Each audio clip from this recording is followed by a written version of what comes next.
Cek goblok.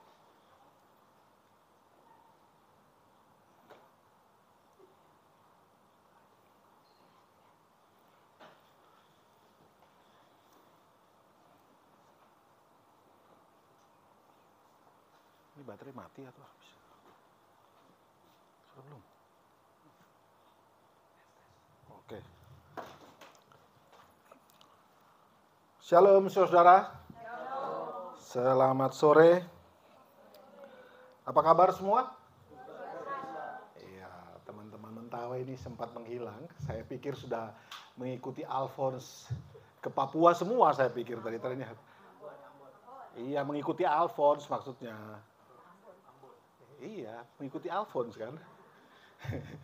Ternyata teman-teman ada di sini. Dan juga Mr. Marbun hari ini ada bersama dengan kita juga. Terus ada bule yang barusan dari Italia ini barusan datang depan kita. Iya, itu dia. Saudara lihat wajahnya, nah itu dia. Hari ini kita akan bicara tentang Godfidence in Influence. Tapi saya suka menyebutnya seperti ini. Ayo Ben, langsung Ben, slide pertama. Saya suka menyebutnya, kok loving God? Salah itu. Tolong dibalik, salah. Terus tolong kirim ulang. Salah. Saya yang salah kirim berarti. Itu, tolong kirim. Saya salah kirim saudara-saudara. Semoga dimaafkan. Dan nanti yang itu dihapus dulu ya. Jangan masuk. Baik, saudara, siapa yang hari ini merasakan pemeliharaan Tuhan yang sempurna dalam hidup Anda? Semua ya, saudara ya. Kita harus percaya bahwa setiap langkah hidup kita itu Tuhan atur, ya. Tuhan yang atur, Tuhan yang bimbing, Tuhan yang tuntun sampai saat ini kita berada. Kadang kita suka berpikir bahwa ini kan hidup-hidupku, kaki-kakiku, masa Tuhan ikut mengatur? Nah, saya mau kasih tahu saudara sesuatu yang sebenarnya sederhana, tapi kita kadang berpikir bahwa kita punya kehendak bebas, saudara. Sebenarnya kalau kita kembali kepada Alkitab tuh katakan jelas, Tuhan, masih ingat? Menetapkan langkah-langkah orang yang hidupnya berkenan kepada Tuhan, saudara. Jika kita hidup dalam kebenaran firman Tuhan, Anda mungkin tidak sadar, tetapi setiap langkah kakimu itu Tuhan yang bawa ke sana, saudara. Ya, saudara ya. Jadi sebenarnya kita ini tidak pernah hidup dengan kekuatan sendiri, itu tidak pernah. Sebab pada akhirnya kehendak Tuhan yang akan terjadi di dalam kehidupan kita. Iren mana? Oh, ke toilet. Ian kemana? Oh, ada di belakang. Ya. Oke, saudara-saudara. Ya, saya suka menyebutnya ini, confident in God. Kepercayaan diri dalam Tuhan. Itu membawa pengaruh, saudara. Ya. Kepercayaan diri kita di dalam Tuhan itu membawa pengaruh. Ingat, semua orang pasti pun ada istilah dalam hidup bahwa mereka itu percaya diri. Tapi kepercayaan diri yang membawa pengaruh yang positif adalah kepercayaan diri yang didasarkan kepada kebenaran firman Tuhan. Ya, kita nanti melihat contohnya ada di dalam ayatnya langsung, Ben. Ayat yang kita sering membaca dalam beberapa waktu ini adalah Filipi 4:13. Ini Rasul Paulus yang mengatakan, dia katakan bahwa segala perkara dapat kutanggung di dalam Dia yang memberi kekuatan kepadaku. Katakan sama-sama saudara ayat ini. 1, 2, 3. Segala perkara dapat kutanggung di dalam Dia yang memberi kekuatan kepadaku. Setiap kalau kita menghadapi apapun, saudara-saudara, sebelum menghadapi apapun ya, belajarlah suka ngomong di depan cermin. Segala perkara dapat kutanggung melalui Dia yang memberi kekuatan kepadaku. Itu tanda saudara berserah, ya saudara. Itu tanda kita, Tuhan saya nggak mampu, tapi Tuhan memampukan saya. Ya.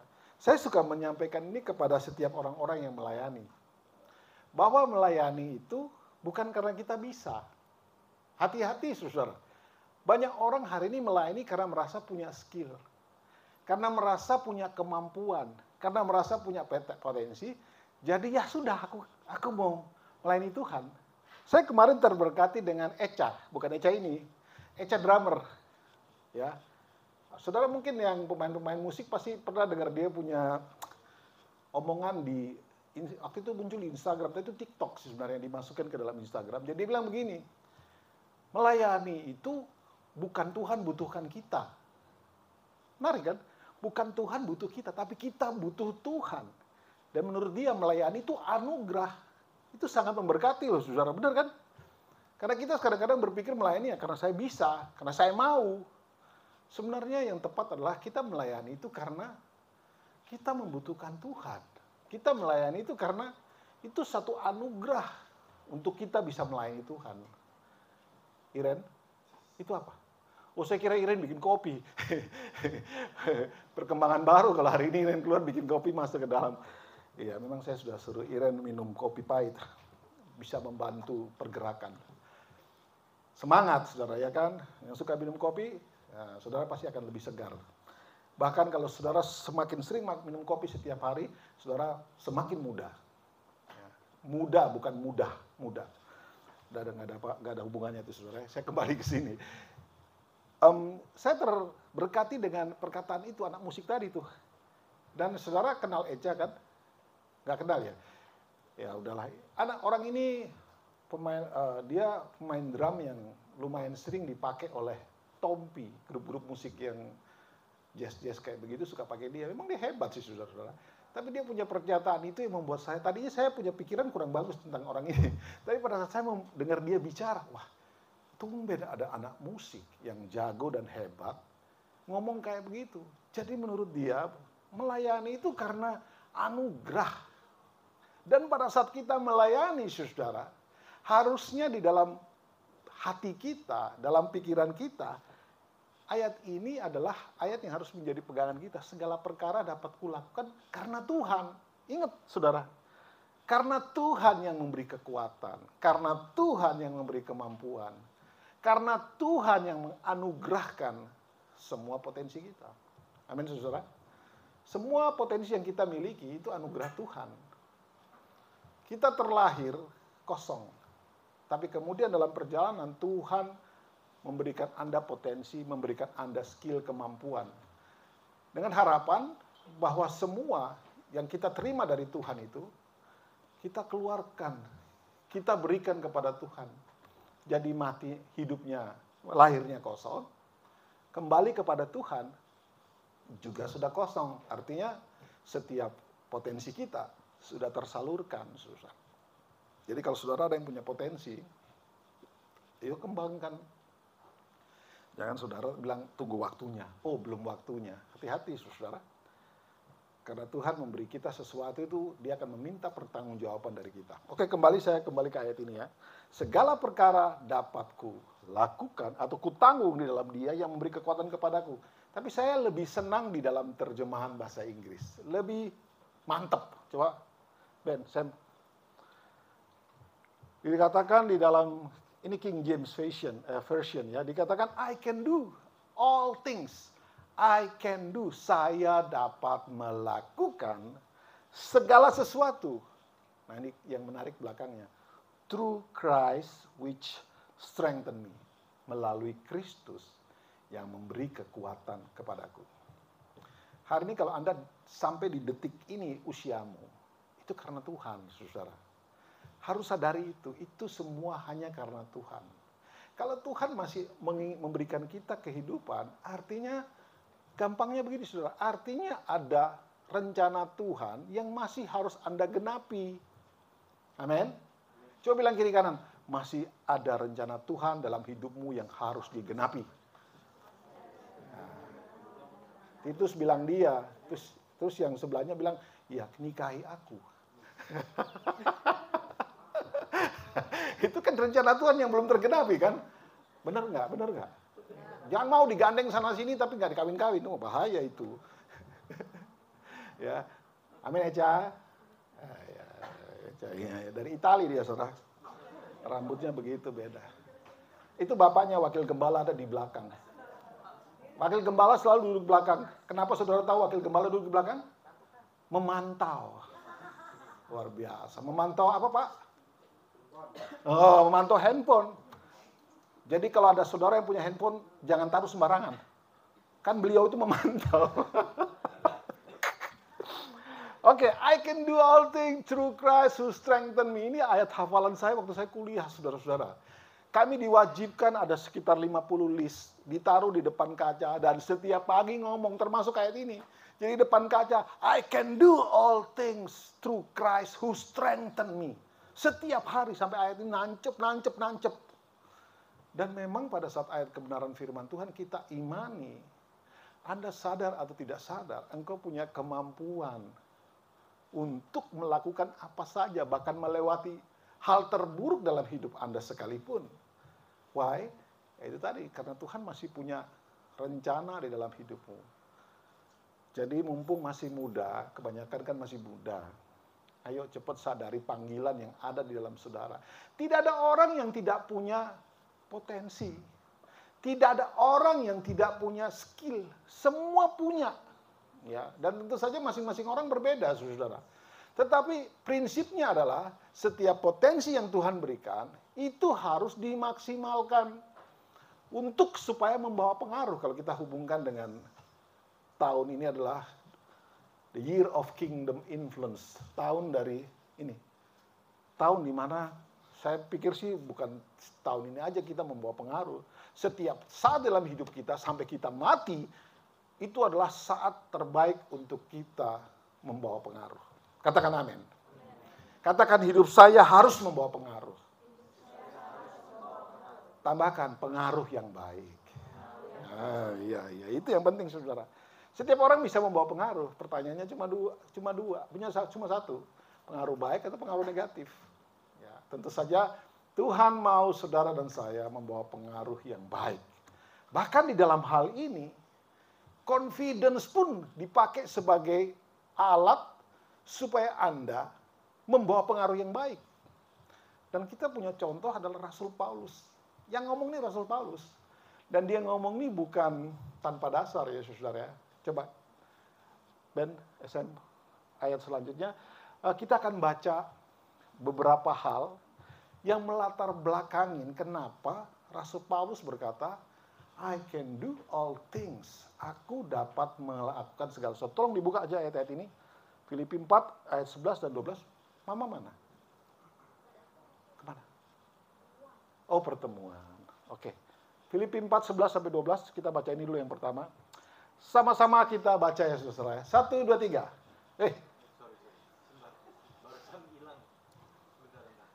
Iren, minta tolong. Aku perlu bensin. Itu ada di situ, tolong Iren.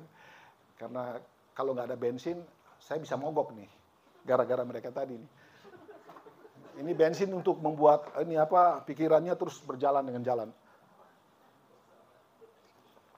Alasan aja ya Bang ya. Filipi 4 ayat 11 sama-sama kita baca. 1, 2, 3. Kukatakan ini bukan karena kekurangan. Sebab aku telah belajar mencukupkan diri di dalam segala keadaan. Jadi pas lagi dalam keadaan apapun, nggak minta belas kasihan orang, nggak ngutang sana sini, nggak melakukan hal yang tidak sesuai firman. Saudara kita harus belajar dari Paulus. Ayat 12 sama-sama. 1, 2, 3. Aku tahu apa itu kekurangan dan aku tahu apa itu kelimpahan. Dalam segala hal dan dalam segala perkara tidak ada sesuatu yang merupakan rahasia bagiku. Baik dalam hal kenyang maupun dalam hal kelaparan, baik dalam hal kelimpahan maupun dalam hal kekurangan. Baru kemudian dia bilang segala perkara dapat kutanggung.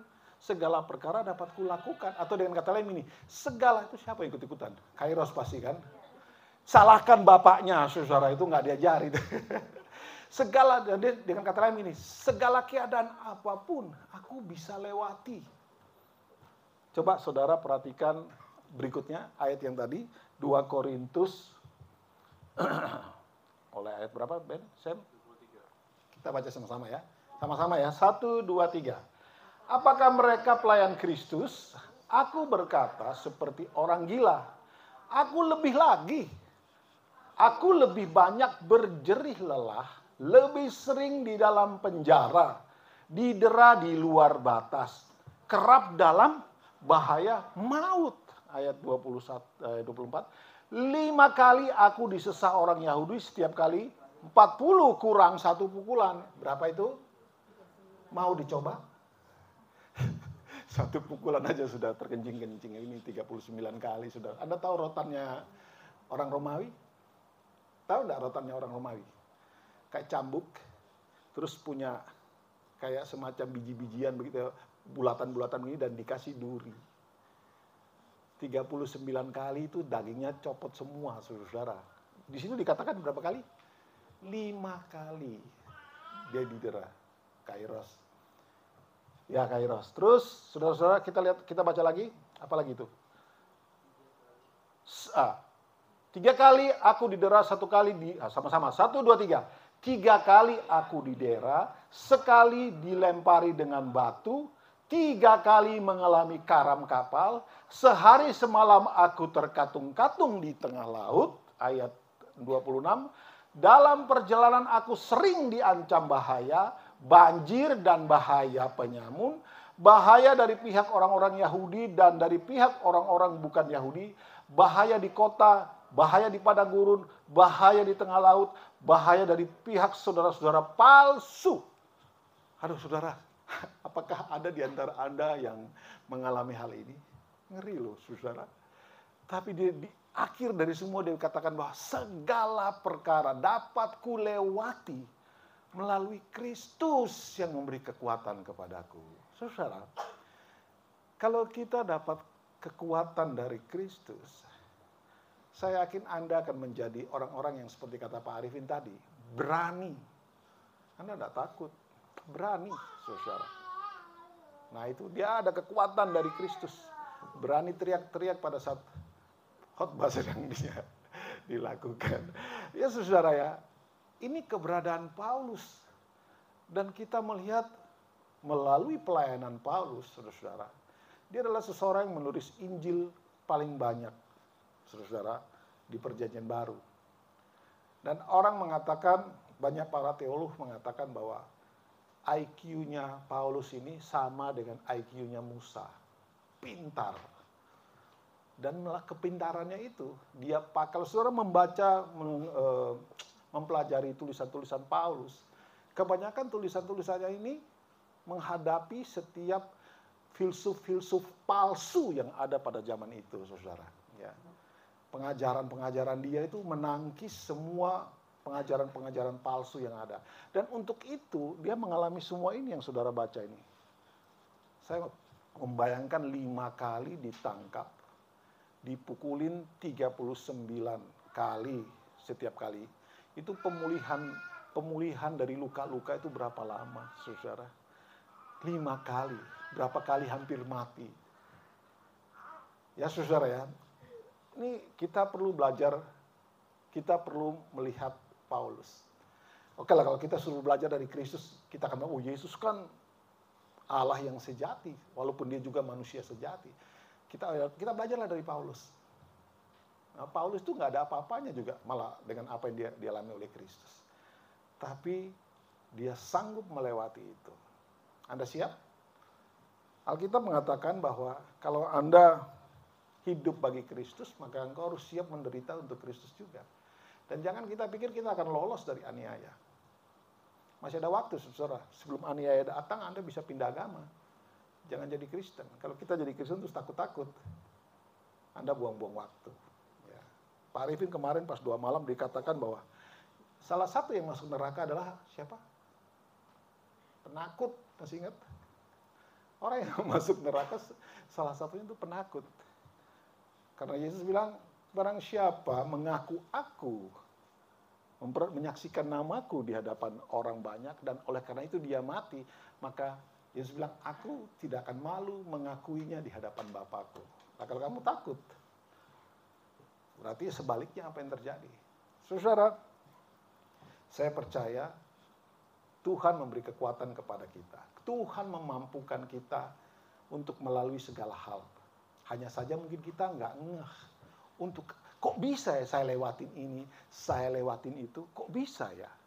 Ada pertanyaan yang harusnya Anda sadari bahwa itu semua adalah untuk supaya engkau membawa pengaruh, saudara-saudara. Tadi pagi saya khotbah di Lion. Mereka kasih tema Love God atau mengasihi Tuhan.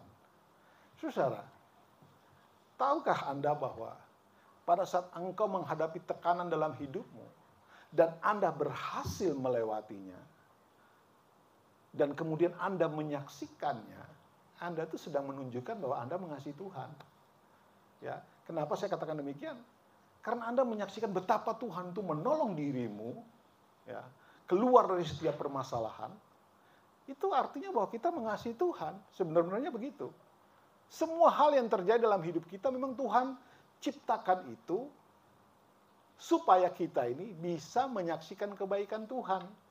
Kapan ada kesaksian kalau tidak ada perjuangan? Betul kan?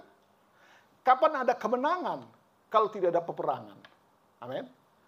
Orang Kristen sekarang maunya nggak ada perang, tahu-tahu lepas dari masalah. Enak aja. Tuhan tidak ciptakan Anda untuk itu. Tuhan ciptakan Anda untuk facing all the problems. Menghadapi semua masalah yang ada terjadi dalam dunia ini. Supaya apa? Bring influence. Membawa dampak. Kalau kita melewati semuanya itu, orang akan berasa luar biasa dia ya. Bisa melewati itu semuanya. Setiap orang punya peperangan-peperangan pribadi. Ya. Semua orang itu punya masalah-masalah yang berbeda. Tapi tujuannya cuma satu. Supaya engkau melewati itunya dengan percaya diri. Karena Kristus menguatkanmu. Itu yang akan membawa pengaruh. Coba kalau nggak ada tekanan. Bisa nggak kita bawa pengaruh? Nggak ada, saudara. Hidupmu datar-datar saja. Apa yang orang bisa lihat? Saya suka bilang begini sama beberapa orang. Jatuh itu baik. Supaya kamu bisa tahu cara berdiri. Amin, saudara. Tapi jangan jatuh terus. Kalau jatuh terus itu mungkin kurang gizi atau ya kurang makan. Ya. Tapi kalau anak kecil dikasih makan, minum, gizi yang tepat, susu, mungkin dia jatuh ya bisa dihitung. Tapi kemudian akibat jatuh itu dia bisa berdiri sendiri dan bisa berjalan. Jatuh, it's okay. Tidak ada orang yang sempurna, saudara.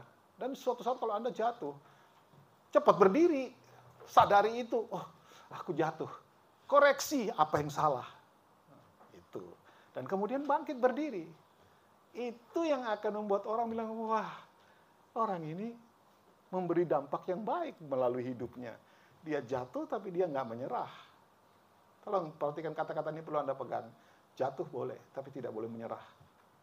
Jatuh boleh, tapi jangan terus-terusan di hal yang sama. Kita bilang gitu kan. Jangan di hal yang sama lu jatuh terus. Ada yang salah dengan kerohanian kita, mungkin nggak sehat.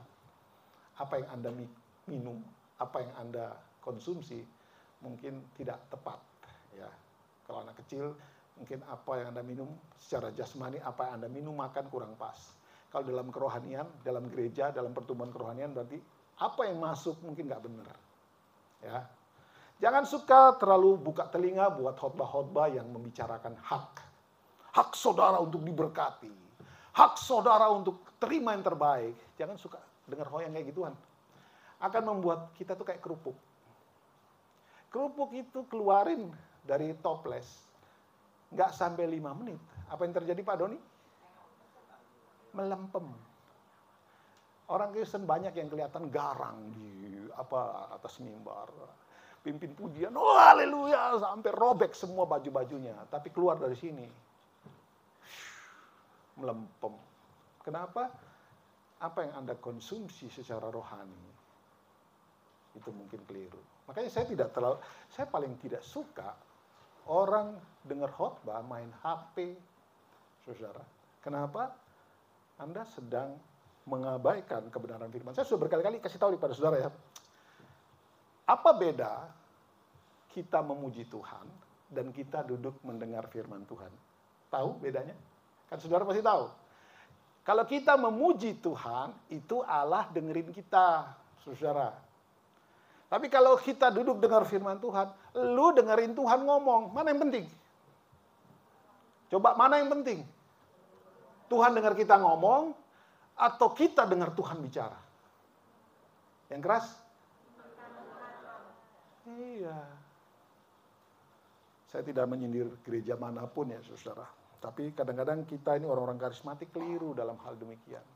Puji-pujiannya digenjot sampai keringetan-keringetan capek semua. Pas firman kena AC dingin langsung ngantuk. Oh iyalah, coba lihat aja. Coba lihat. Sudah lagu sudah mau selesai, ada lagi lagu jambung satu lagi. Sampai kadang-kadang pusing ya. Ini orang kita sudah siap untuk dengar firman Tuhan. Ada lagu lagi. Ada tahu kan? Yang sudah ikut doa malam pasti tahu lah. Sudah rasanya, wah sudah siap nih mendengar firman Tuhan. Ada jambung lagu lagi. Nyambung lagi. Sampai akhirnya males nyanyinya. Dan sudah capek. Terus kapan kita siap dengar firman? Saudara, Anda harus bisa memilah mana yang penting buat kita. Alkitab tuh bilang begini, sebelum kamu minta apa-apa, Tuhan sudah tahu. Iya Kairos, aku udah tahu. Sebelum Anda minta apa-apa Tuhan tahu. Tuhan sudah tahu, tapi bukan berarti kita tidak boleh ngomong kepada Tuhan, tidak boleh minta ya. Ingat ya, boleh-boleh sah-sah saja. Tapi yang terpenting dalam hidup kita itu adalah mendengarkan kebenaran firman Tuhan. Saya berulang kali memberi contoh kepada saudara tentang Maria dan Marta. Ya. Maria pada saat Yesus datang ke rumahnya, dia duduk di kaki Yesus, dengerin omongan Yesus. Marta sibuk masak. Tidak salah loh ya. Tidak salah Anda menyiapkan logistik. Yesus bilang apa? Marta, Marta. Karena Marta komplain. Guru, kenapa Maria tuh nggak disuruh bantu aku? Yesus bilang begini, Marta, Marta, kau terlalu kuat. Ada terjemahan mengatakan ini, kamu terlalu khawatir dengan hal-hal duniawi. Maria sudah mengambil bagian yang the best, terbaik. Apa itu? Duduk di kaki Yesus, dengerin dia ngomong. Sekarang, Anda mengerti kan? Ya sakarepmu, mau pilih yang mana. Cuma saya sarankan supaya rohanimu naik, supaya rohanimu bertumbuh dewasa. Pilihlah apa yang dilakukan oleh Maria. Dia dengar apa yang Yesus bicarakan A sampai Z. Tidak ada yang miss. Ya saudara ya. Oke, kita kembali ke sini. Tadi kita sudah melihat latar belakang bagaimana Rasul Paulus menghadapi semua hal-hal. Dan itu semua bukan terjadi karena kebodohan dia ya. Ingat saudara ya. Hal-hal yang terjadi itu adalah hal-hal karena dia melakukan kebenaran. Ya kalau kita bodoh dan mengalami masalah ya kita yang bertobat. Cepat bertobat. Jangan kebodohan diulangi terus. Tapi kalau kita mengalami tekanan-tekanan, problem dalam hidup kita, karena kita melakukan kebenaran firman Tuhan, bersyukur. Karena itulah yang akan membawa pengaruh, membawa dampak orang melihat kita dan mereka akan katakan luar biasa. Tuhan itu dahsyat. Karena melihat apa yang dilakukan dalam hidup Anda. Oke, next. Kita lihat sekarang. Untuk supaya kita juga bisa mengalami pengalaman seperti Paulus. Dengan kata lain begini. Paulus kan confidence nih. Percaya diri karena Kristus. Maka dengan gampang saya katakan begini. Syarat pertama, kita untuk juga punya kepercayaan diri seperti Rasul Paulus ya. Rasul Paulus sama kita tuh sama-sama makan nasi. Ya, mereka mungkin makan roti. Tapi kita sama-sama manusia. Tuhan bisa pakai Anda seperti Paulus ini, saudara. Ya, jangan mengecilkan dirimu. Tapi itu semua dimulai dengan apa? Komitmen. Saudara, setelah Anda tahu kan pertemuan Paulus dengan Tuhan kan? Dia sedang dalam perjalanan ke Damsyik untuk membinasakan orang-orang percaya. Di tengah jalan, tiba-tiba dia melihat terang dan habis itu dia jatuh terkelungkup, buta matanya. Dan ada suara berkata, Paulus, kenapa engkau membunuh umatku? Singkat cerita, dia diselamatkan, dibawa oleh salah satu rasul. Dan beberapa hari kemudian penglihatannya dipulihkan. Dia dipilih Tuhan. Tapi saudara lihat, setelah itu dia nggak main-main loh. Dia komitmen. Ingat baik-baik. Saya kemarin menceritakan minggu lalu ya, atau 2 minggu lalu. Minggu pertama ya. Saya berkhotbah tentang komitmen, saudara masih ingat ya? Ingat saudara, komitmen itu dasarnya Anda untuk konsisten. Komitmen itu dasarnya engkau bisa diandalkan. Komitmen itu dasarnya Anda punya integritas. Saudara lihat, pada saat satu perusahaan yang besar mau melibatkan Anda untuk jadi pegawainya, apa yang dilakukan pertama kali? Tanda tangan kontrak kan? Kirain ada tanda tangan kontrak kan? Kenapa harus ada tanda tangan kontrak? Karena itu bentuk komitmen. Ya, kontrak itu bentuk komitmen. Lalu bentuk komitmen kita kepada Tuhan ya melalui pertobatan kita. Bukankah kita ini sudah dipilih oleh Tuhan? Sudah kan? Kita dipilih oleh Tuhan.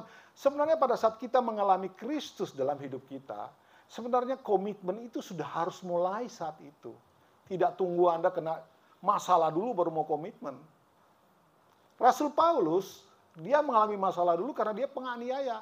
Dia ahli Taurat. Dia orang yang mengerti tentang Taurat. Dialah kepala orang-orang untuk membunuh orang-orang percaya pada saat itu. Dia jahat, sudah. Dia pembunuh, kata Alkitab.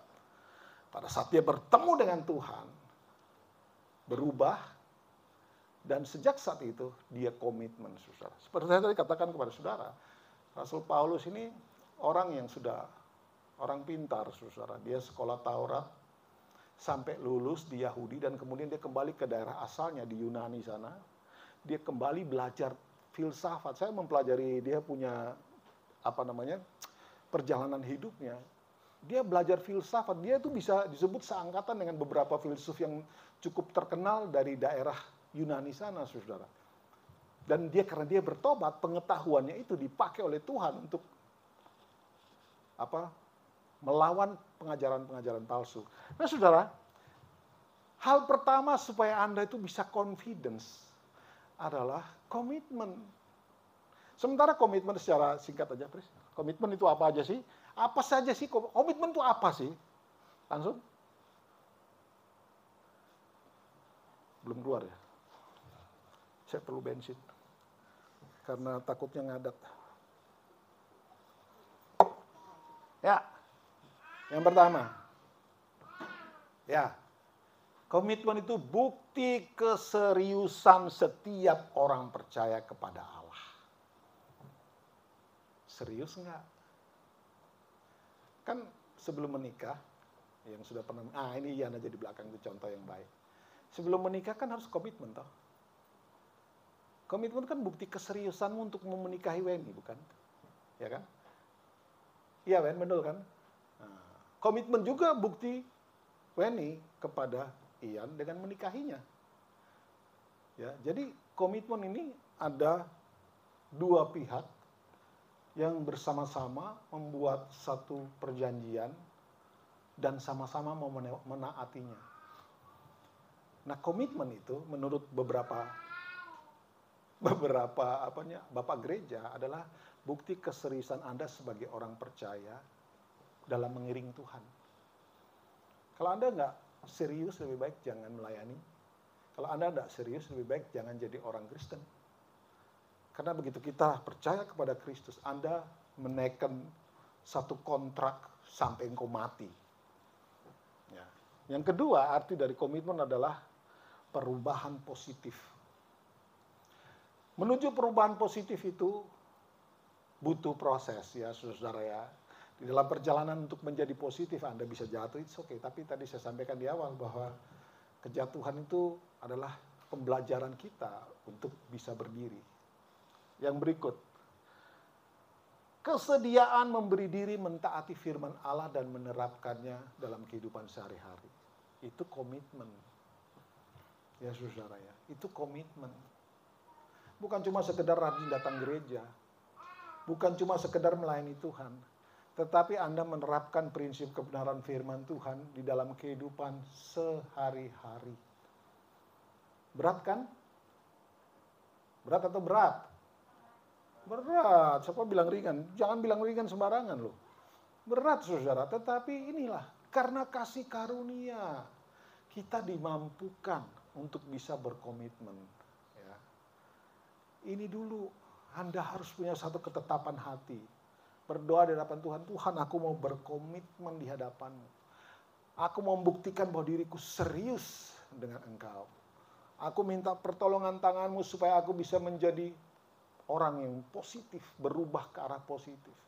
Aku minta kekuatan juga supaya aku bisa supaya aku mau dimampukan melakukan setiap firman Tuhan dan menerapkannya dalam kehidupan sehari-hari. Itu komitmen.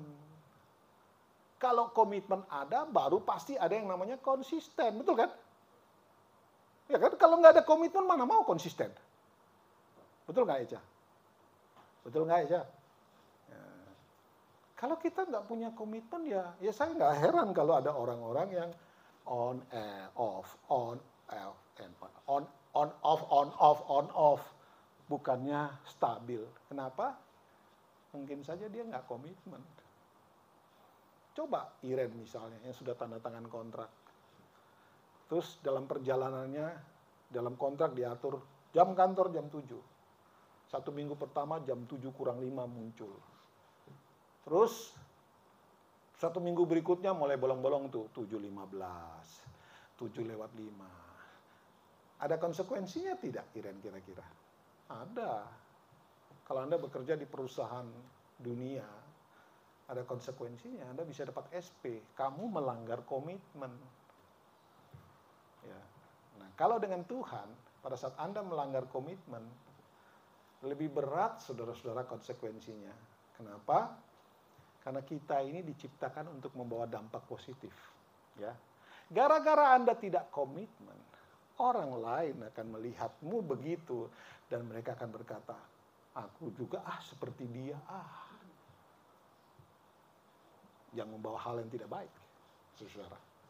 Oke, ini hal awal yang harus kita berdoa kepada Tuhan supaya kita dimampukan untuk bisa komit, ya, untuk bisa komitmen. Orang komitmen tidak tukang telat loh, saudara ya, on time mereka, on time. Mereka juga orang-orang yang sudah pasti kalau kita orang tersebut berkomitmen, dia akan jadi orang yang berintegritas. Dikasih dia pekerjaan apapun selesai. Itu orang-orang komitmen. Saya suka bekerja dengan orang-orang yang berkomitmen. Jatuh bangun it's okay, yang penting ada komitmennya. Next, saudara-saudara. Yang kedua, ini salah satu yang penting adalah kepercayaan kepada Allah. Hal yang terjadi, confidence yang ada pada Rasul Paulus itu, tentu saja didasarkan kepada kebenaran firman Tuhan, kepercayaan kepada Allah. Jangan pernah Anda percaya diri yang didasarkan kepada, gua kan sekolah. Wah, bahaya banget itu. Saya kan sudah guru di mana? Bang, guru di mana? Guru drum di mana? Hah? Willy Sumantri sudah dapat pengakuan nasional, sebentar lagi internasional, sebentar lagi mendunia. Drum sebagai pemain drum. Saya punya skill. Ini yang akan saya lakukan. Be careful, saudara. Karena kau melakukan itu tidak didasarkan kepada kepercayaan kepada firman, tapi kepercayaan pada dirimu sendiri. Ya. Ayatnya kita lihat sebentar. Ini ayat-ayat penting, saudara ya. Firman Roma 10 ayat 17. Iman timbul dari pendengaran dan pendengaran akan firman Kristus. Iman itu tidak timbul dari kesaksian orang, saudara. Hati-hati. Banyak orang, iman saya timbul karena mendengar dia. Salah. Bukan iman yang timbul. Anda nanti pada akhirnya akan, gue mau seperti dia. Salah, kita harus sama seperti Kristus. Ya. Jadi, semua dasar kita untuk menjadi percaya diri, itu harus kembali kepada firman Tuhan. Dan iman timbul dari pendengaran akan firman Tuhan dan pendengaran Kristus ini harus Anda isi hidupmu secara komitmen setiap hari. Isi firman Tuhan dalam hidupmu secara komitmen. Jangan hari ini baca Alkitab, besok karena banyak pekerjaan di kantor saudara tidak konsentrasi, udah nggak baca Alkitab. Itu tidak konsisten, saudara. Sama saja dengan Anda melewatkan makan pagi. Iren aman nggak kalau melewatkan makan pagi? Aman ya masih ya? Oh, dia punya banyak cadangan sih. Melewatkan makan siang? Sudah nggak aman. Saya kalau nggak makan pagi, Gelap, saudara. Harus ada makan sesuatu. Gelap kalau nggak lihat orang lain kayak lihat saya, saudara. Gelap. Ya, kenapa? Karena nggak makan pagi. Gelap, apalagi waktunya makan siang terus telat, gelap juga, saudara. Jadi semua harus on time makan. Saya nggak kebayang ya, kalau kita yang mengerti prinsip ini, terus coba-coba, gua sibuk, baca Alkitab mah gitu-gitu aja. Sudah 10 kali aku melewati Wahyu, Kejadian sampai Wahyu, kok biasa-biasa aja. Terus hari ini nggak perlu. Sekali Anda malas baca Alkitab, ada kemungkinan kedua kali pasti. Akhirnya sama sekali tidak baca Alkitab, hanya baca di hari Minggu. Kalau datang bawa Alkitab. Kadang-kadang malah setahun baca Alkitab cuma pas Paskah dan Natal. Itu pun juga karena ditampilkan seperti ini, baru dibaca. Kalau enggak, nah saudara, orang kayak begitu, perhatikan baik-baik. Sama seperti kalau Anda enggak makan, kan mati lama-lama. Sebenarnya yang terjadi pada saat kita tidak suka firman Tuhan, tidak suka membaca firman, tidak suka dengar firman, Anda secara kerohanian itu sedang menjadi lemah. Iblis itu serang kita pada saat kita sedang lemah, saudara. Dia tidak serang kita pada saat kita sedang kuat-kuatnya baca Alkitab, percaya kepada Tuhan. Dia serang kita, coba kalau Anda perhatikan baik-baik. Biasanya pada saat mungkin kamu lupa berdoa pagi ini, lupa baca Alkitab pagi hari ini. Biasanya keberhasilan iblis dalam menjatuhkan kita itu akurasinya 99,9%. Pada saat engkau tidak isi hidupmu di pagi hari dengan kebenaran firman Tuhan, tidak baca Alkitab, tidak berdoa, gampang Anda dihancurkan. Dan tahu-tahu, aku sudah melakukan satu kesalahan. It's okay, ada waktu untuk balik lagi. Tetapi ini adalah bagian penting supaya kita tuh bisa confidence, supaya kita bisa percaya diri, dan kita membawa pengaruh. Yang ketiga, saudara-saudara, yang ketiga, Bu. Oh, belum. Coba sama-sama kita baca ya. 1, 2, 3. Percayalah kepada Tuhan dengan segenap hatimu dan janganlah bersandar kepada pengertianmu sendiri. Ya, bersandar pada pengertian sendiri itu juga namanya confidence. Tapi bukan confidence yang sesuai dengan apa yang Tuhan mau. Ya. Kita bisa sombong, kita bisa angkuh, saya bisa. Kenapa enggak? Hati-hati. Seperti saya sampaikan tadi di depan. Pada saat kita melayani Tuhan, konsepnya adalah ini kasih karunia. Ini anugerah Tuhan. Ini bukan karena gue bisa. Ini apalagi yang ini, saudara-saudara. Gue merasa dibutuhkan di tempat itu. Pelayananmu tidak akan membawa dampak yang baik. Mungkin secara skill Anda bisa membuai orang lain. Tetapi di mata Tuhan, you're nothing. Kamu mencuri kemuliaan Tuhan. Harusnya kemuliaan itu datang kepada Tuhan. Tapi kemuliaan datang kepada Anda. Dan Anda mengiyakan. Iya, karena aku main musik. Wah, setiap kali Ian main drum, aku selalu begini, Pak. Kenapa itu? Enak pukulannya. Oh, misalkan. Ian dengar begitu. Oh iya, guru standar nasional. Yang kayak begini. Keriting nanti dia punya bulu ini semua itu. Bang, karena Tuhan, amin. Eca, karena Tuhan ya. Semua yang melayani saya mau kasih tahu, karena Tuhan. Dan itu adalah kasih karunia, anugerah, kesempatan. Saya dulu diajarin oleh para senior saya waktu di Gereja Bule. Mereka mengatakan bahwa melayani itu privilege. Anda tahu privilege? Hak istimewa. Pada saat kita bisa melayani atau melakukan sesuatu yang menjadi pekerjaan Tuhan, it is because privilege. Itu kasih karunia Tuhan. Pak Tenggo bisa menjadi usher, itu bukan karena dipilih oleh Bu Tasya, tidak. Itu hak istimewa yang Tuhan kasih, saudara. Jadi jangan pernah meremehkan apa yang kita punya. Tapi kalau kita punya sesuatu daripada Tuhan, Dia dilatih, diasah supaya semakin hari semakin bagus. Amin. Bukan semakin hari semakin ke bawah. Itu artinya Anda tidak bertanggung jawab dan kamu tidak berkomitmen. Ya, saudara, percayalah kepada Tuhan dengan segenap hati. Secara komitmen, secara konsisten. Maka Tuhan akan membuat hidupmu membawa pengaruh yang baik. Bukankah itu yang Tuhan mau? Kita diciptakan menjadi berkat. Amin. Anda diberkati untuk memberkati. Bukan diberkati untuk diri sendiri. Nanti bahaya. Next. Yang ketiga ya saudara. Tadi percaya.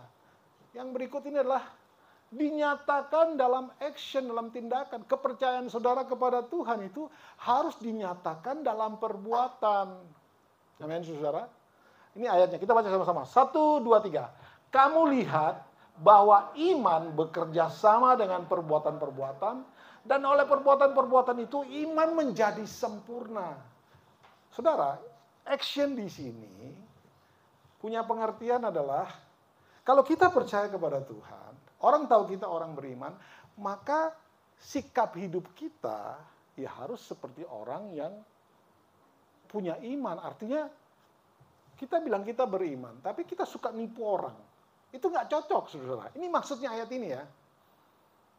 Maksudnya ayat itu begitu. Jadi kalau kita bilang kita orang percaya, kita percaya kepada Tuhan, ya hidupmu juga harus benar gitu loh kira-kira saudara. Kita harus hidup dalam kebenaran. Kita bilang kita percaya Tuhan, tapi kita melakukan hal yang jahat. Ya nggak cocok. Alkitab, ini kalau saudara baca ayat 26-nya dikatakan bahwa seperti tubuh tanpa roh adalah mati, demikianlah juga iman tanpa perbuatan itu juga mati, saudara. Kenapa iman kita seringkali tidak membuat orang lain bergairah, tapi sebaliknya orang lain, aduh, bosen gua denger yang gitu. Kenapa? Karena Anda cuma ngomong saja. Oh, gua beriman. Tapi faktanya hidupmu tidak menunjukkan bahwa kamu tuh hidup orang yang beriman, begitu loh saudara. Beriman tapi juga melakukan dosa. Ya gimana coba? Kita percaya kepada Kristus tapi kita juga percaya kepada yang bukan Kristus. Kita percaya kepada Yesus tapi kita terus melakukan kejahatan. Itu bukan iman yang sempurna, saudara. Dengan kata lain, dinyatakan dalam perbuatan ini artinya iman yang sempurna, saudara ya. Itu iman yang sempurna seperti ini. Yang ketiga, yang keempat. Coba. Nah, ini yang saya suka. Facing the problems. Punya iman kan? Tahu kebenaran firman Tuhan kan? Amin, saudara. Tadi saya sudah tanya, tadi kan saya sudah katakan kepada saudara. Kemenangan dihasilkan dari peperangan. Mana ada, nggak ada perang terus tahu-tahu menang. Menang dari apa? Setiap orang percaya harus menghadapi masalah. Bukan lari dari masalah. Hadapi masalah. Baru terjadi kemenangan. Pasti ada kemenangan. Kenapa? Ya karena didasarkan kepada kamu komitmen. Terus percaya kepada Kristus. Dan hidupmu seperti Kristus. Karena bukan cuma percaya, tapi perbuatan-perbuatan kita juga mencerminkan Kristus. Yang demikian pada saat menghadapi problems, pasti menang, saudara. Makanya tadi di awal saya bilang, problems itu kesempatan kita menunjukkan kasih kita kepada Tuhan. Problems itu kesempatan Anda membawa pengaruh yang positif. Coba kalau ada problem sedang Anda lari dari masalah, adakah nama Tuhan dimuliakan? Tidak ada. Kita lari dari masalah. Hadapi masalah, saudara. Masalah itu diciptakan Tuhan untuk, bukan diciptakan Tuhan. Masalah itu ada untuk supaya kita hadapi. Saudara, di dalam selengkap senjata Allah, iman itu dilambangkan dengan apa? Ada yang masih ingat? Perisai, ya kan? Perisai yang dimaksud itu bukan perisai yang dipakai gladiator, yang kecil itu. Bukan itu. Perisai yang dimaksud itu perisai yang dipakai oleh pasukan infanteri Romawi kuno. Yang dipakai oleh polisi anti huru-hara tuh, tahu ya? Yang menutup seluruh badan. Coba, menurut Anda, perisai itu dipakai di depan atau taruh di belakang? Kalau ada orang pakai perisai taruh belakang, kemungkinan ya saudara tahu lah itu siapa. Perisai itu ditaruh di depan. Nah, ini filosofinya adalah orang Kristen itu didesain Tuhan untuk selalu maju, bukan mundur. Amin, saudara. Karena perisai itu yang pasukan infanteri kuno itu pakai, itu dipakai itu pasukan pendobrak. Maju. Mereka satukan semua, ya menghadapi ini orang-orang barbar di depan. Nggak ada. Lari yuk. Nggak ada. Maju. Satu langkah. Nonton aja tuh, saudara-saudara, film-film perang itu. Maju. Sudah ketemu. Apa tadi mereka dorong-dorongan kan? Bagian depan pegang perisai. Barisan kedua keluarkan tombak dari antara perisai itu. Maju lagi. Nggak ada lari. Tapi banyak orang Kristen lari dari masalah. Kemana imanmu? Boro-boro punya iman. Alkitab saja nggak punya. Ataupun punya Alkitab tapi hanya pamer aja. Supaya saya Kristen kelihatan. Kelihatannya. Tuhan nggak butuh Kristen yang kelihatannya. Tuhan mau Kristen yang nyata perbuatannya, saudara. Dan itu kembali kepada yang pertama tadi. Komitmen. Setelah komitmen, isi hidupmu dengan konsisten membaca kebenaran firman Tuhan. Karena itu adalah sumbernya iman Anda bertumbuh. Setelah itu, langkah berikutnya adalah hiduplah dalam kebenaran. Iman tadi itu harus nyata dalam perbuatan. Amin, saudara. Setelah itu, ready to facing the problem. Amin. Harus dipraktekkan supaya Anda tahu sampai di mana kekuatanmu. Ya, saudara-saudara. Hindari kata why. Hindari kata itu. Kalau ada masalah, kenapa Tuhan? Mengapa? Hindari. Pakai kata itu dengan nada yang berbeda. Mengapa tidak? Kan beda lain. Amin, Pak Doni? Sama mengapa, tapi yang satu mengapa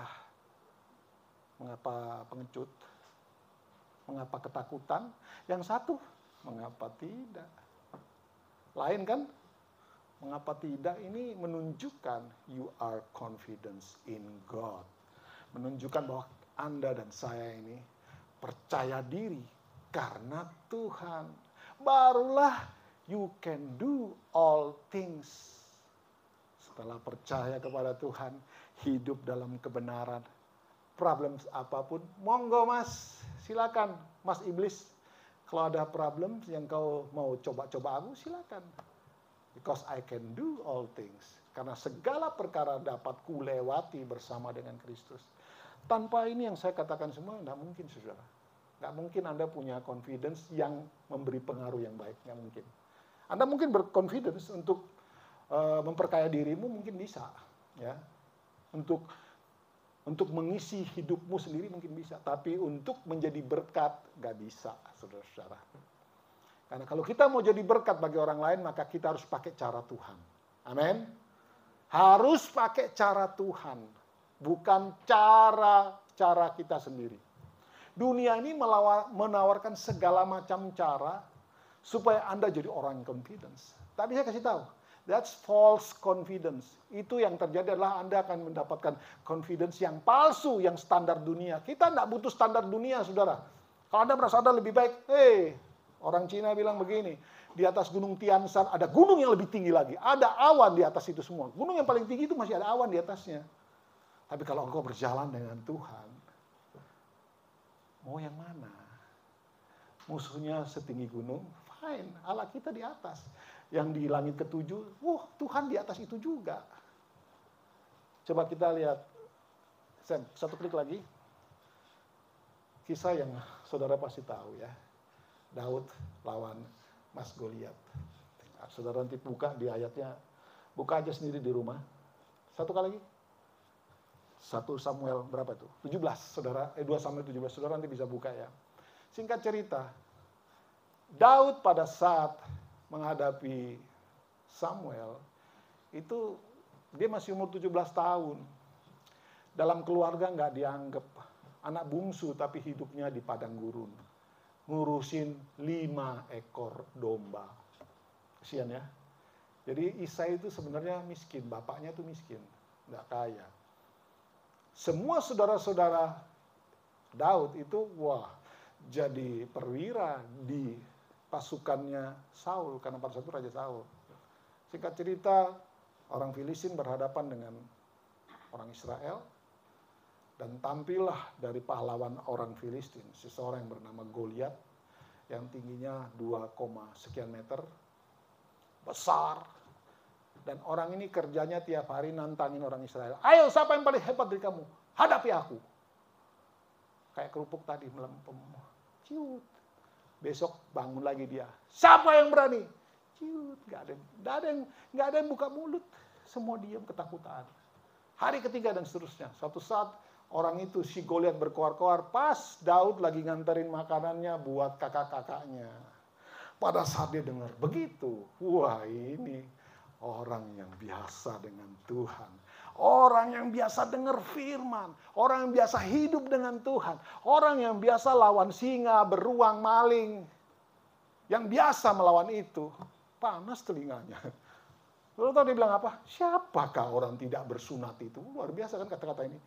Siapa orang tidak bersunat itu? Berani menghina barisan Allah yang maha tinggi. Kakak-kakaknya bilang, "Hei, pulang sana, pulang. Pulang sana urusin kambing 5 ekor.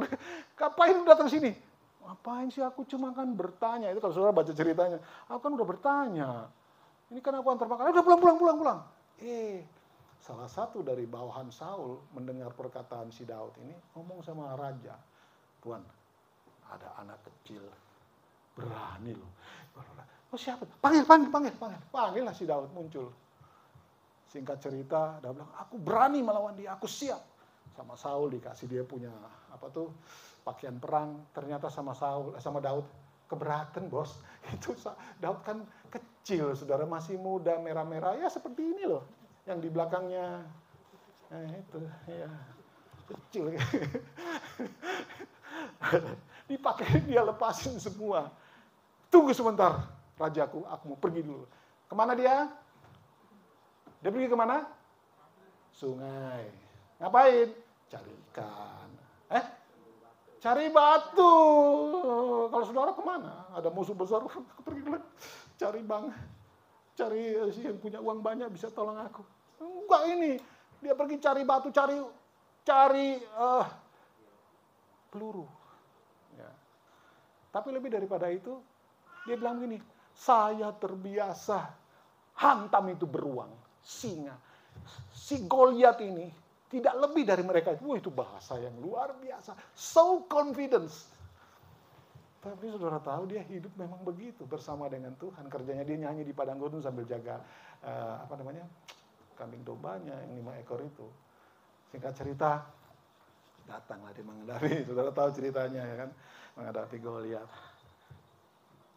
"Aku datang menghadapi engkau dengan nama Tuhan pencipta langit dan bumi." Begitu kan kata-kata begitu kan? "Aku akan memotong kepalamu dan aku berikan kepada burung, anjing," kira-kira gitulah. Goliat ketawa, kecil-kecil. Lagi Goliat asli gitu, dia puter, boom. He's facing the problem. Kita mau menang, harus hadapi masalah. Tapi untuk menang, Anda perlu kepercayaan diri yang didasarkan kepada komitmenmu kepada Tuhan, komitmenmu di dalam mempercayai kebenaran firman Tuhan, dan komitmen untuk hidup setiap hari melakukan apa yang Tuhan mau. Jatuhlah si Simpson ya? Salah, kita suruh Simpson pergi. Yang harus jatuh itu Goliat. Apa yang terjadi kemudian? Orang Israel, disikatlah semua. Orang Filistin habis. Dampak Daud adalah kemenangan besar bagi orang Israel. Amin, saudara. Dampak Daud yang dianggap ingusan ini berpengaruh kepada satu bangsa. Anda di sini lebih dari Daud. Artinya kita lebih dari dia apa? Kita punya Roh Kudus. Kita punya Alkitab yang ada 66 kitab di situ lebih cukup. Daud tuh nggak punya apa-apa. Ya, dia cuma mungkin tahu Taurat, tidak ada Roh Kudus, tapi kepercayaannya itu terbiasa hidup sendiri, terbiasa memuji Tuhan, terbiasa menghadapi masalah yang kecil-kecil. Jadi pada saat dia menghadapi masalah besar, dengan santai dia berkata, ya Goliat tuh nggak lebih dari singa, nggak lebih dari beruang. Saudara mau sukses dalam hidupmu dan membawa dampak yang baik? Ayo, kita tidak terlambat kok ya. Tidak ada yang terlambat buat kita semua. Termasuk emak, walaupun sudah sepuh, tapi punya kesempatan. Ada kesempatan. Ingat, tadi saya sampaikan di awal, kalau kita hari ini masih Tuhan izinkan bernafas, itu artinya masih ada rencana Tuhan di dalam hidupmu yang harus digenapi. Ada Pak Apung. Pak Apung umur berapa, Pak? Bapaknya Novi umur berapa, Pak? Umur 37. Luar biasa Bapak ini. Bapak umur berapa? Tuh. Saya salut sama confidence-nya. Ini berarti sering dengar firman nih. 73 tapi merasa 37. Kalau emak berapa, Mak? Sama. Wow. Merasanya masih 37. Luar biasa, Saudara. Kalau umur segini masih hidup, jangan bilang aku umur panjang. Enggak. Aku makannya sehat, bukan itu. Karena memang Tuhan masih mau pakai Anda berdua. Bukan Anda aja yang sudah tahu. Kita semua Tuhan masih pakai. Kalau kita masih diizinkan untuk hidup, artinya ada rencana Tuhan. Kenapa Kairos? Kairos. Kamu lawan Goliat. Saya sudah cuci darah dari 2018. Setiap kali cuci darah itu kemungkinan hidup dan mati itu 50-50. Tapi kalau hari ini masih hidup, saya percaya Tuhan masih mau pakai saya gitu loh. Gampang aja begitu kan. Sederhananya begitu, udah kita nggak usah berteori. Begitu saja, kalau Tuhan masih pakai kita, ya, kalau Tuhan masih izinkan itu, ya berarti saya harus melakukan kehendak Tuhan. Jadi saran buat saudara adalah segera sadar bahwa Tuhan masih mau pakai kita. Dan mulai berkata di hadapan Tuhan, Tuhan ini aku. Utuslah Iren. Oh salah. Ini aku, pakai aku. Ya, jangan ini aku terus nggak ada yang lain ya. Ini aku yang udah langsung laksanakan, saudara. Amin bang. Sekolah kita habis ini ya. Jadi pemain drum baru pukul simbal, berkatakan iblis rontok di sebelah kanan 1000, pukul yang kanan 10.000. Wah. Harus begitu, saudara. Kita harus punya mimpi yang besar. Mimpi kita disesuaikan dengan kebenaran firman Tuhan, yaitu hidupmu menjadi dampak buat dunia. Karena Alkitab berkata, kamu garam dan terang dunia, bukan garam dapur. Amin, saudara. Yesus bilang begini, kota yang kecil, sekalipun kecil, tapi kalau ini di atas gunung, pada saat malam, dia akan bersinar kemana-mana. Itulah saudara dan saya sebenarnya. Sadari, cepat sadar, dan mengambil keputusan. Tuhan ini aku, tolong aku supaya aku bisa berkonsentrasi, supaya aku bisa membuktikan diri kepadamu. Tolong aku supaya aku membawa perubahan yang positif. Tolong aku supaya aku bisa memberi diri untuk menjadi berkat bagi orang lain. Dan kemudian isi hidupmu dengan firman Tuhan. Saudara, saya selalu mengingatkan kita bahwa hubungan dengan Tuhan it's number one. Ya. Daud itu kenapa begitu sakti? Bahkan sampai matinya pun namanya nggak berubah. Jadi Dono misalkan, enggak, tetap David, tetap Daud. Kenapa saudara? Saudara tahu arti nama Daud? Daud itu dalam bahasa Inggris artinya the man after my own heart. Jadi orang yang didekat di hati Tuhan itu Daud. Tapi kejahatannya, membunuh orang untuk mencuri istrinya. Ya. Keluarganya dia berantakan. Tapi Daud menuliskan begini saudara, 7 kali dalam sehari aku memuji, membesarkan nama Tuhan. Bukan jumlahnya yang penting saudara. Tapi hubungan itu yang dia tetap jaga saudara-saudara. Itu yang membuat dia selalu menjadi berkat. Anda harus usahakan berdoa setiap. Jangan usahakan, itu kewajiban berdoa setiap hari. Wajib untuk baca Alkitab. Dan wajib untuk hidup seperti Kristus telah hidup secara konsisten. Tapi untuk konsisten, Anda perlu komitmen. Yang terakhir, yaitu summary-nya. Ben, Sam. Semuanya. Ya. Langkah sederhana. Kita tahu kita sudah dipilih Tuhan, dan komitmen. Setelah komitmen dalam hal apa? Percaya kepada firman, komitmen untuk hidup di dalam kebenaran, komitmen untuk facing the problems. Anda hanya tahu kalau engkau sakti atau tidak pada saat menghadapi masalah, ya kan? Saya dorong, hadapi. Stop itu dikit-dikit tulis di status, hatiku hancur. Tulis, si dia meninggalkanku. Tolong deh, yang begitu kampungan. Itu hanya orang-orang kampung. Saya tidak maksud orang kampung yang tinggal di kampung, tidak. Orang-orang ada kampungan rohani, itu contohnya. Kita harus maju, modern di dalam kerohanian ya maksud saya. Jangan kayak orang kayak itu tadi, dikit-dikit. Sudahlah, saudara tahu sendiri. Dan saudara pasti sudah mengalami setiap hari. Ketemu aja status. Saya tuh kesel dengan satu status yang kayak begituan. Makanya sekarang saya, kalau orang-orang yang suka pasang status-status aneh-aneh gitu, yang saya lakukan adalah mute. Mute orang tersebut, bukan unfollow ya. Mute aja, supaya kalau dia komentar aneh, saya nggak baca. Menjaga hati saya. Amin, saudara. Itu kan hikmat Tuhan. Ya kan, daripada kamu baca terus kesel, terus balas sesuatu, terus dia nggak terima. Dia bilang, ngapain sih ikut kita repot yang gitu-gitu. Saudara, ini hal sederhana. After semua ini, maka yang terjadi adalah influence. Influence artinya berdampak. Amin. Ingat, hubungan dengan Tuhan adalah yang nomor satu. Tuhan memberkati. Saya kembalikan kepada Mbak Prista. Silakan.